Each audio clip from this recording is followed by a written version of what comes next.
everyone to episode 23 of Off the Sprue. In this video we'll be looking at the first steps in painting the interior of Academy's M113 armored personnel carrier. In the previous video I worked on the engine, the Detroit diesel power plant, and with that finished we can now move on to the rest of the interior and the weathering that goes with it.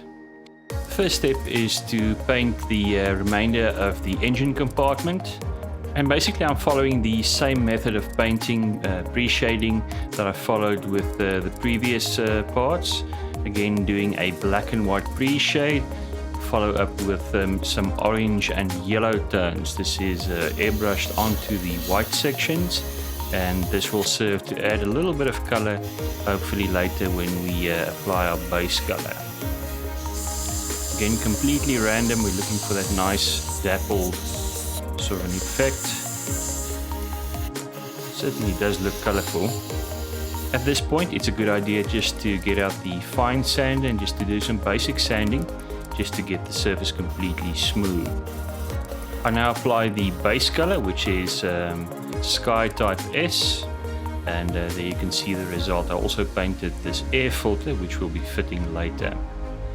Having now painted the interior, it's a good idea just to protect this newly painted surface. For this I'm using one of Microscale's varnishes. This stuff of course is super strong, which is why I love it for protecting fresh paint. To weather the rest of the engine compartment, I now carefully mask off the areas that will not receive all the oil splashes and the normal amount of weathering that I followed in the previous video.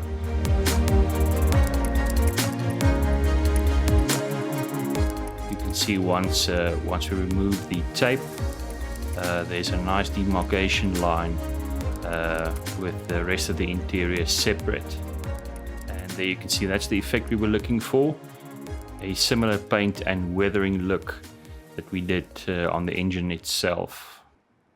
Now onto the floor. Now this is a very nicely detailed floor, and it's important to keep in mind that the M113 was built out of aluminium. And my understanding is that there is very little, if any, rust. This is something apparently that a lot of modelers get wrong when they build this. And in order to proceed with weathering the floor, we first need to tape off the engine compartment. And then once this is done, I can move on to my base coat. In this case, dark aluminium from Alclad. I really love these metallic paints from Alclad. They go on super smooth, and the finish is very realistic, as you can see there.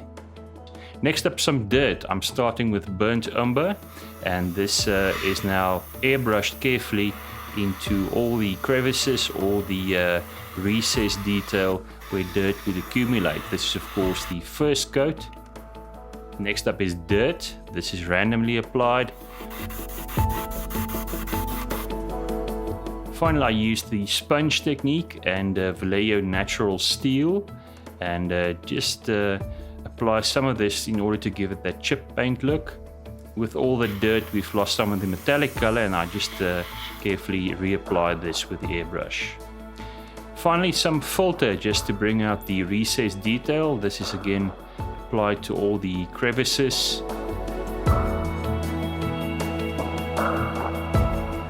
There we go, folks. This is the floor. Unfortunately, we won't be seeing a lot of this, but it's such nice detail. I just couldn't pass up the opportunity to properly paint this. The last step to do is to use the sponge again and Sky Type S, of course giving it that very much chipped and well-worn look that one often sees in this sort of vehicle.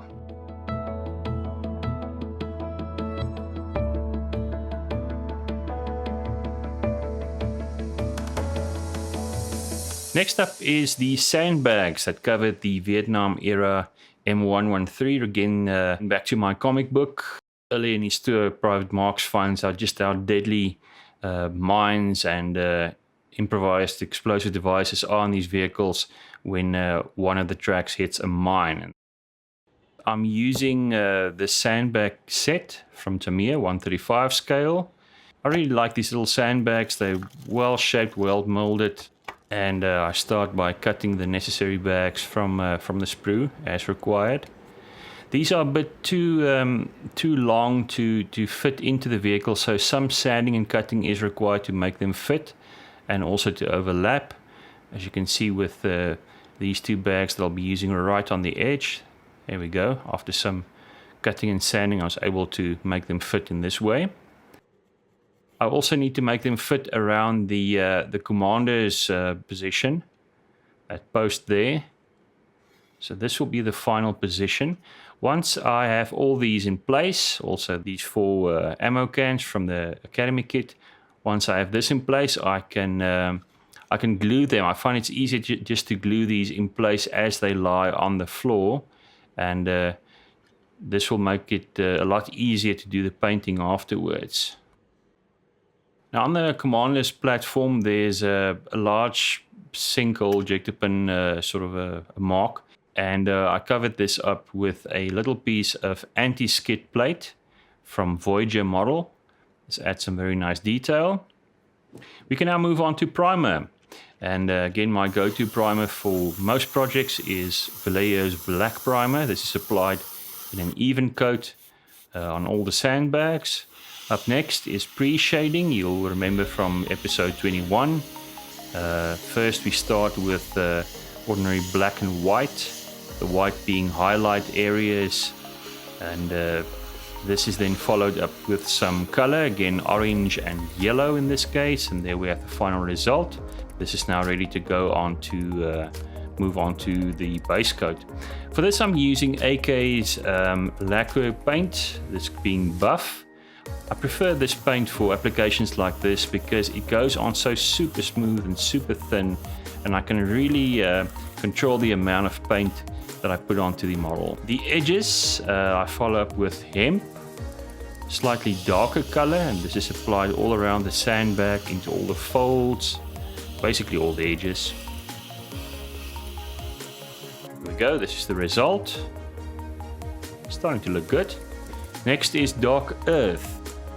This is used right on the edges, this being the darkest color, all the areas with the maximum shadow. There you can see the result. This is certainly starting to look the business. Next is filters.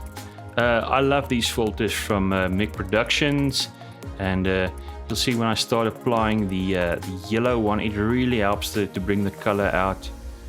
It just makes it so much more vivid. I use the lighter color first on all the sandbags, and when you do a side-by-side comparison, you can just see how much this really helps the color. Of course, the more you apply, the darker it becomes. The darkest color I use right on the edges, like a wash, and this will go into all the seam detail that we see on the edge of the bag. The final step is to do some dry brushing, in this case with German camouflage beige. And there we go, guys, that is the final result. I'm certainly happy with this. To prepare the commander seats and all the other seats in the vehicle, I'm using Alclad steel. And you also notice from the reference pictures that the leather on these seats were very, very worn. My understanding is that sometimes the vehicle crews would actually remove these seats and just stack up C-ration boxes so they can sit higher. For the leather color, I'm mixing leather brown with some German camouflage black brown.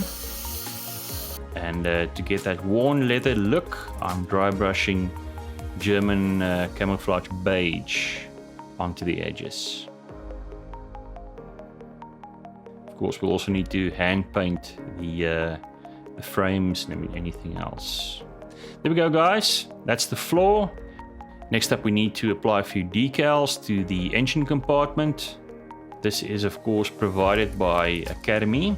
I did discover that these decals are slightly too big for the panels that they need to fit. Unfortunately, this is inside the vehicle, so I'm not overly concerned about that.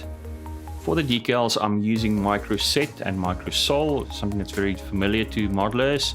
The first being Micro Set, and the decal is popped onto this surface. There's always a few nervous moments. Decals, fortunately I did fix it.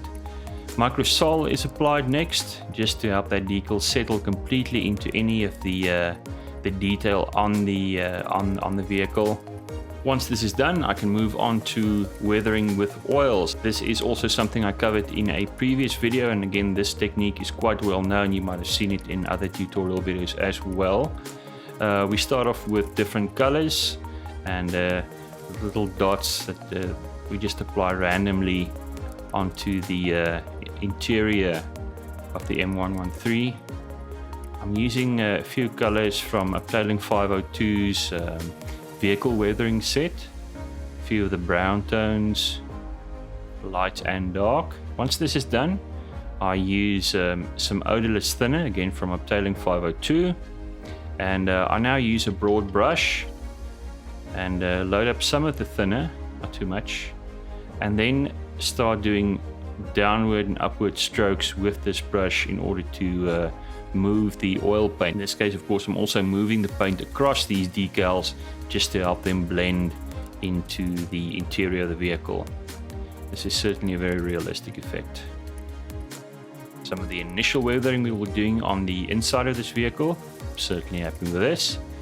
And there we go, guys. The sandbags are fitted, the commander's seat is in there, and I can now continue with the rest of the interior, which includes the radio as well as the driver's seat and his controls.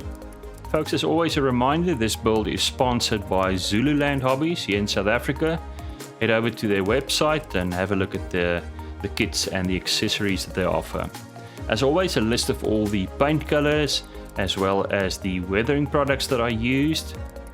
Guys, this is it then for video 23. Thank you to everyone who commented on these videos, who gave their feedback. I really appreciate it, and your comments and your support really helps me to improve these videos and to keep this going.